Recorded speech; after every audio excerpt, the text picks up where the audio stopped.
My babes is so beautiful. It thrills my heart with tender gladness thus to look at thee. These touching words come from Frost at Midnight by St. Coleridge, and they capture the tender moment when the poet looks at his sleeping child, full of love and hope for his future. This line was even asked in UGC NET June 2025 exam, showing how significant it is in understanding the poem's heart. Today, we are going to explore the story and meaning behind this work. Welcome to Fluentilla. I am glad you are here because this lesson will not only help you understand Coleridge's poem but also build your English skills through its listening and speaking. Let's begin by learning some quick facts about Frost at Midnight before we move into its meaning. Frost at Midnight.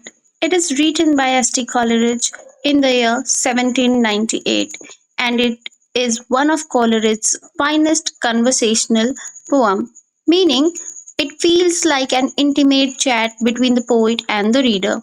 Its key themes include nature, memory, childhood, and hope. The poem was first published in Fears in Solitude, alongside France and Ode. To understand it deeply, we need to know more about the poet's own life because his personal experiences shaped every line of this poem. Now, let's talk about St. Coleridge's life and education. St. Coleridge's full name was Samuel Taylor Coleridge. He was born on 22nd October 1772 in Ottery, St. Mary, Devon, England. His father was John Coleridge. He was a clergyman and schoolmaster. Young Coleridge first attended his father's school, but after his father's death in 1781, he was sent to Christ's Hospital in London. This strict boarding school left him feeling lonely and isolated, yet it also gave him the chance to read widely in literature, philosophy, and religion, all of which later shaped his poetry. In 1791, Coleridge entered Jesus College, Cambridge, to study for the ministry. He excelled in classics and philosophy, but constant debt and stress weighed heavily on him. In 1793, he abruptly left Cambridge and joined the army under a false name, Phileas Tomkin Cumberbatch, and was eventually discharged because of poor military skills.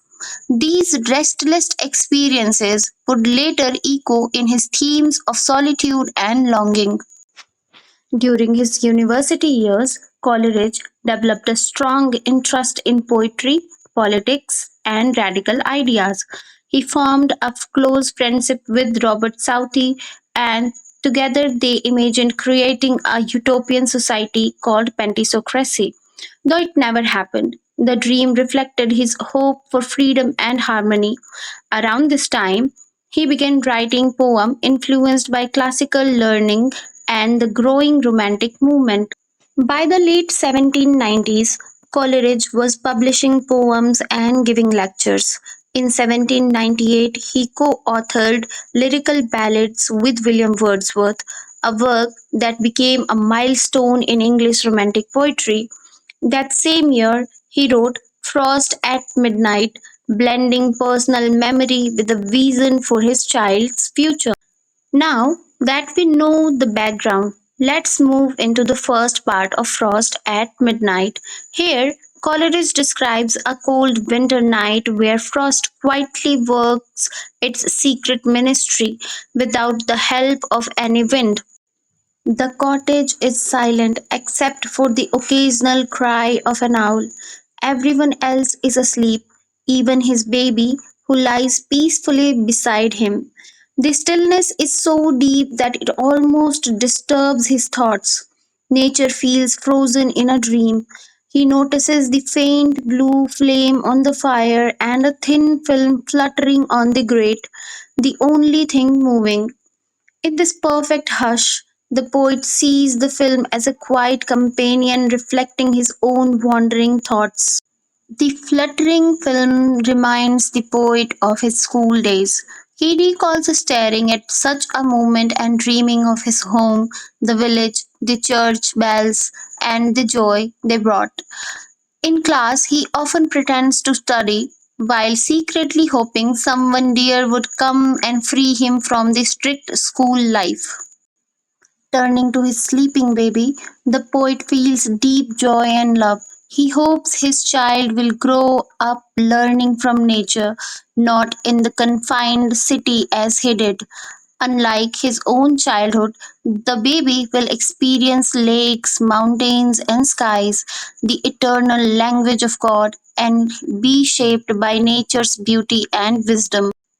The poet blesses his child's future, saying every season will be sweet to him, from summer's green fields to winter's snow, whether hearing raindrops in the wind or seeing frost from silent isles under the moon. Nature will always bring beauty, peace, and learning. In the end, Coleridge blesses his child, trusting nature to be his greatest teacher.